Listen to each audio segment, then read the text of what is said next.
Good afternoon, Frank. Good afternoon, Chuck. Thank you very much. We'll just jump right into the questions before we get to your new, hopefully, hit single. Good First, Chuck. Great. First question. Did any critics that you know of write a favorable review of 200 Motels? Yes, there were about 3 or 4 of them. From where? Let's see, Norma McLean Stoop from After Dark, which is a New York magazine that has movies and stuff in it. And we got a fairly decent review out of Time magazine, and we got an excellent review from the Los Angeles Times. We got 2 excellent reviews from CBS Television, one in Los Angeles and one in New York. And there have been a couple of other ones in Europe, but I think that people generally expect that it would be badly reviewed, so the ones that were unfavorable were remembered, and the ones that were favorable were forgotten. Well put. Where from and why is the name Rance Muhammitz for the manager of the band in 200 Motels? Rance Muhammitz is a word that the band was using for various extracurricular purposes during our touring, and we just decided that it would be better as a character than as a word on the road. What got you off on the mouth fetish that you've been on for about, well, probably since you began the oral, dental, that whole scene? Was it a drug trip or something like that? I would say that you fall into the category of the kind of interviewer that has chosen his own particular fetish that I'm supposed to be labeled with. I've spoken with an interviewer in Montreal who accused me of a meat fetish. This is the first time I've been accused of an oral fetish. I don't think I'll be able to gratify any of your oral fetish consciousness on this interview. Thank you. All right, I was just basing that on lots of pictures of your mouths and the dental hygiene dilemma and the song called Your Mouth off of Waka, Jawaka. Well, listen, I'd be more than happy to explain some of those ideas for you. The album that contains the shots of the mouths is the Mother Mania album, and has the kissable close-ups of the mothers of invention on the interior. No, Uncle Meat has some pictures of extracted from a dental book that Calvin just decided to use on the cover. I had nothing to do with the cover art on that. But I did specify the kissable close-ups on the Mother Mania album, and that is a takeoff on the things that Gloria Stavers used to have in 16 magazine. And seeing as how we never made it to 16 magazine with the kissable close-ups, we'd stick them in the record. And they were kissable indeed, some of the most deformed fangs in the music business. Why don't you fill us in on some hot poop about 200 Motels, some little-known facts that people might really want to know. Okay, here's some hot facts about 200 Motels. The film was designed to portray what is going on psychologically inside of a band that's been touring on the road for a couple of years, and to show things that people wouldn't ordinarily come in contact with. And rather than merely follow the group around with a camera, as some other filmmakers had done, to do a, real true-to-life documentary, I thought that it would be better to make it a musical and make it more in a fantasy vein. And so when the script was constructed for the film, it was based on the real characters of the people who were in the band.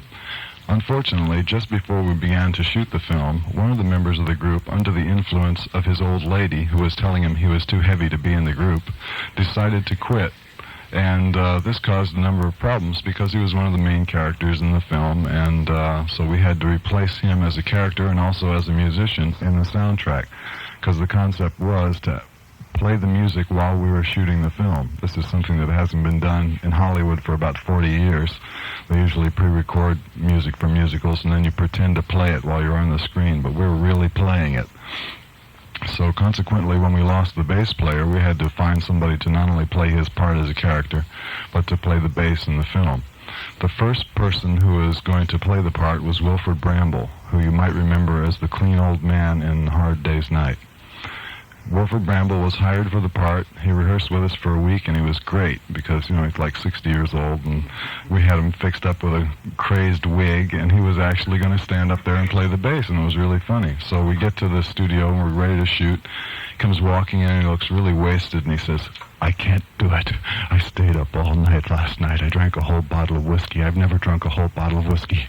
He grabbed my hand, and he put it on his heart. He says, "Listen, I feel that. I can't do it. I quit." And so here we are, all the cameras are there, all the dancers are there, there's a 100-piece orchestra sitting in the corner. We're ready to make a movie, and we got nobody to play that part in the film. So we went in the dressing room. This is true, too, by the way. Go in the dressing room, It's all the mothers and Ringo and Herbie, the manager, and a couple other people sitting around scratching their heads saying, well, now what do we do, Zappa? And so we were saying, oh, who could possibly fill in there? Mumble, mumble, mumble. So I said, okay, the next guy who walks through the door gets the part. So that's right. Ringo's chauffeur, Martin Lickert, came walking in, and everybody turned and looked at him and went, hey. So we handed him the script and said, you, read. So he picked it up, and he read it, and he was good. And then he said, you know, I used to play bass with this little group up in Birmingham. And we said, okay, go get your bass and start learning these parts. Well, he wasn't a great bass player, but he was, you know, willing to learn the stuff, and he managed to cover the bottom end of the band. So Martin is actually acting the part and playing the bass, and he learned all that stuff in about 5 days, you know, while still driving Ringo around, which is quite an accomplishment. He did a good job, too, I might add. Next question, where did it go? What is your favorite movie besides your own? I'd say it's probably a toss-up between The Killer Shrews and The Beast of Haunted Cave. All right, how about your favorite TV show, current or oldie? Well, my favorite TV show would have to be Tales of Tomorrow, and the particular episode that was called The Cocoon. Okay, how about your favorite LP, classical, rock, anything? My favorite LP is the recording of it would be the recording of Arcana by the Boston Symphony Orchestra. What do your parents think of your music? I believe they live in Jacksonville, Florida, don't they? They used to. They're living in in Los Angeles right now. Oh, they don't have a record player, so they don't have to worry about it.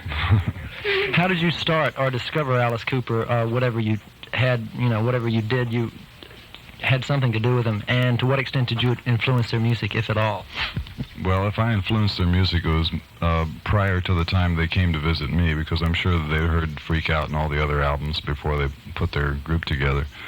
And the way I met them was some of the GTOs had been hanging out with them and brought them over to my house, and they said, here's this crazed group and nobody wants to listen to them. Would you listen to them? So I said, sure, tell them to come over and bring their equipment. I lived in a big house at that time, and we had space in the basement where you could put amplifiers and drums and stuff. So one morning I woke up and they were in the basement playing.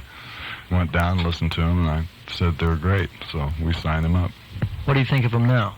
I guess they're still great. They're selling a lot of records. So was Donny Osmond. Whatever happened to the GTOs, Wildman Fischer, and, well, Jeff Simmons, you kind of explained already. What happened to the GTOs and Wildman Fischer? The GTOs ran into problems, like one of them got pregnant and moved to Torrance, California. And and another one married, I think it's John Cale. And another one had her back put into a brace to straighten out a bent shoulder or something, and now she's 1.5 inches taller and wants to be a model. And another one decided she didn't like California anymore and moved to Florida. And that's about all of them that I can keep track of right now. Wildman Fischer is still wandering around the street with an album in his hand. His album? Yeah, of course. Whatever happened to that, I read in Rolling Stone, so it's got to be true, to that Grandmother's Anthology or the session albums that Tom Wilson was doing? There was there were 2 or 3 different things. Whatever happened to those? Are those still in the mill? Okay, the session albums that Tom Wilson were doing was supposed to be an album called The Grandmothers, and it was a collection of all the people who had been in the Mothers at one time or another that he could jam into the studio at one time. And the first thing that happened was they got into the studio and half of them quit. So that album didn't come off. And then as far as the anthology of all the stuff that's already recorded, Warner Brothers finked out on the deal and decided that they didn't think they could afford to release such a non-commercial package. Yeah. What's Ian Underwood doing these days? Ian Underwood is in Los Angeles right now, writing music and probably going to prepare an album of his own material. Okay, speaking of other people like that, was the leaving of Jimmy Carl Black for Geronimo Black and the Volman, Kalen, Preston, and Ainsley Dunbar for Fluorescent, Leach, and Eddie, was that peaceful? Was that a breakup that was peaceful and mutual, or was it more or less distasteful, or what was it? Well, with Jimmy Carl Black, he formed his group and had his group in operation for a year or so, maybe even 2 years after the first big bunch of Mothers broke up in 1969.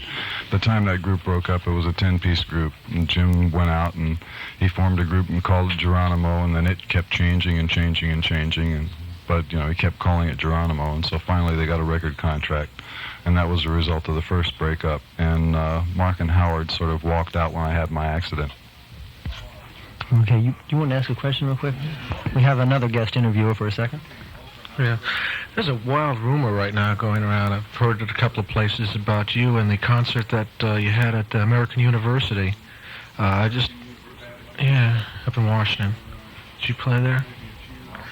Well, I guess that dispels the rumor. Something to the effect that inviting someone up to do the grossest thing they could think of on stage. I've never heard of, played at, been anywhere near American University, and we don't invite people up on stage to gross out. Oh, I've seen some pretty heavy people on. I remember some in the Fillmore back in.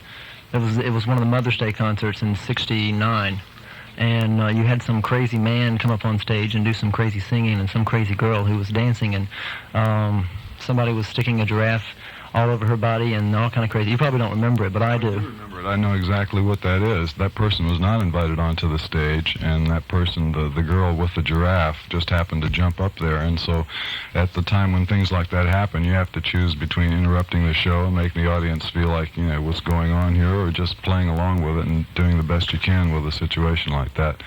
We're generally...